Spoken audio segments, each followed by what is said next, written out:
السلام علیکم ورحمۃ اللہ وبرکاتہ۔ آج کا یہ ویڈیو بہت ہی خطرناک اور بھیانک قوم کے بارے میں۔ آپ جانیں گے کہ وہ قوم کون سی ہے اور کہاں رہتی ہے، اور اس نے دنیا میں کیا ظلم کیا، اور اس قوم کا مقابلہ کس نے کیا، کس کو اللہ تعالیٰ نے اتنی قوت اور طاقت عطا فرمائی کہ اس ظالم قوم کو لوگوں کی نظروں سے غائب کر دیا اور ایک مقام پر قید کر دیا۔ تو ویڈیو کو شروع کرنے سے پہلے اگر یہ ویڈیو آپ کو اچھی لگے تو اس کو لائک اور ہمارے چینل کو سبسکرائب ضرور کرنا۔ تو چلیے ویڈیو کو شروع کرتے ہیں۔ اللہ تعالیٰ نے حضرت ذوالقرنین علیہ السلام کو تمام روئے زمین کی بادشاہی عطا فرمائی تھی۔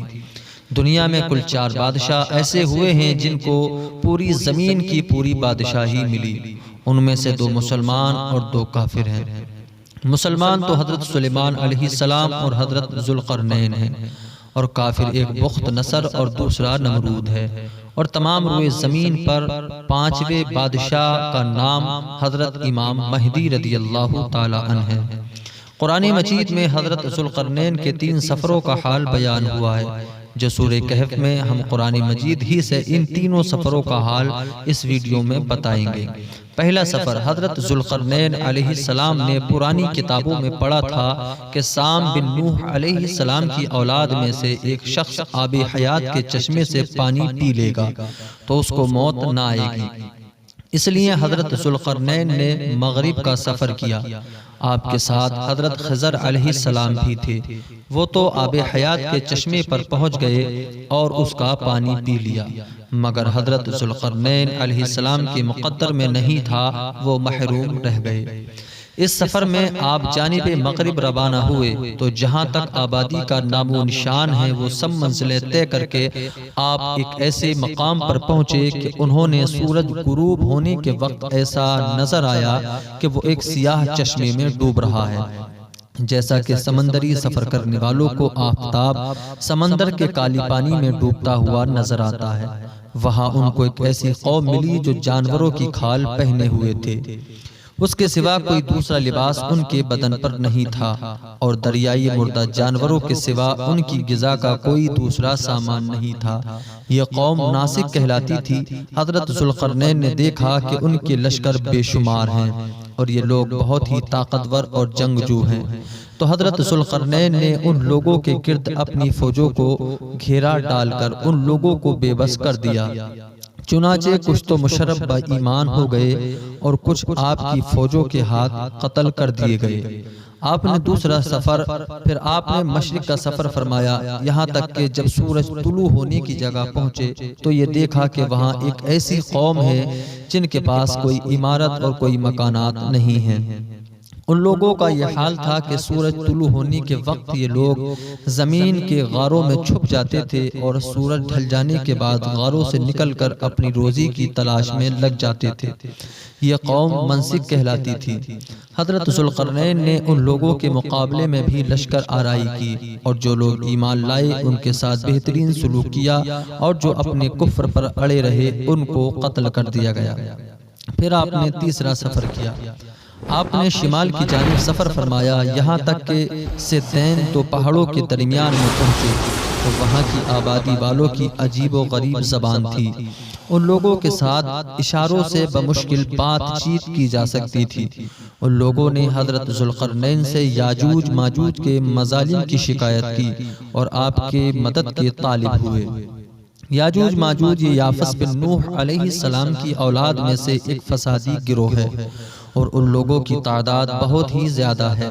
یہ لوگ بلا کے جنگجو، خونخوار اور بالکل ہی وحشی اور جنگلی ہیں، جو بالکل جانوروں کی طرح رہتے ہیں۔ موسم بہارا میں یہ لوگ اپنی غاروں سے نکل کر تمام کھیتیاں اور سبزیاں کھا جاتے تھے اور خشک چیزوں کو لاد کر لے جاتے تھے۔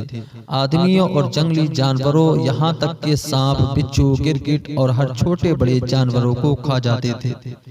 حضرت ذوالقرنین سے لوگوں نے فریاد کی کہ آپ ہمیں یاجوج ماجوج کے شر اور ان کی ایذا رسانیوں سے بچائے۔ اور ان لوگوں نے اس کے عوض کچھ مال دینے کی بھی پیشکش کی۔ تو حضرت ذوالقرنین نے فرمایا کہ مجھے تمہاری مال کی ضرورت نہیں ہے، اللہ تعالیٰ نے مجھے سب کچھ دیا ہے، بس تم لوگ جسمانی محنت سے میری مدد کرو۔ چنانچہ آپ نے دونوں پہاڑوں کے درمیان بنیاد کھدوائی۔ جب پانی نکل آیا تو اس پر پگھلائے تانبے کے گارے سے پتھر جمائے گئے اور لوہے کے تختے نیچے اوپر چن کر ان کے درمیان میں لکڑی اور کوئلہ بھر دیا اور اس میں آگ جلوا دی۔ اس طرح یہ دیوار پہاڑ کی بلندی تک اونچی کر دی گئی اور دونوں پہاڑوں کے درمیان کوئی جگہ نہ چھوڑی گئی۔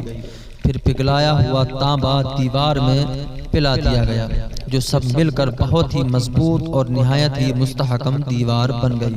قرآن مجید کی سورہ کہف میں حتی اذا بلغ مغرب الشمس سے من امرنا یسرا پہلے سفر کا ذکر ہے، پھر ثم اتبع سببا سے خبزن تک دوسرے سفر کا تذکرہ ہے، اور ثم اتبع سببا سے وعد ربی حقا تک تیسرے سفر کی روداد ہے۔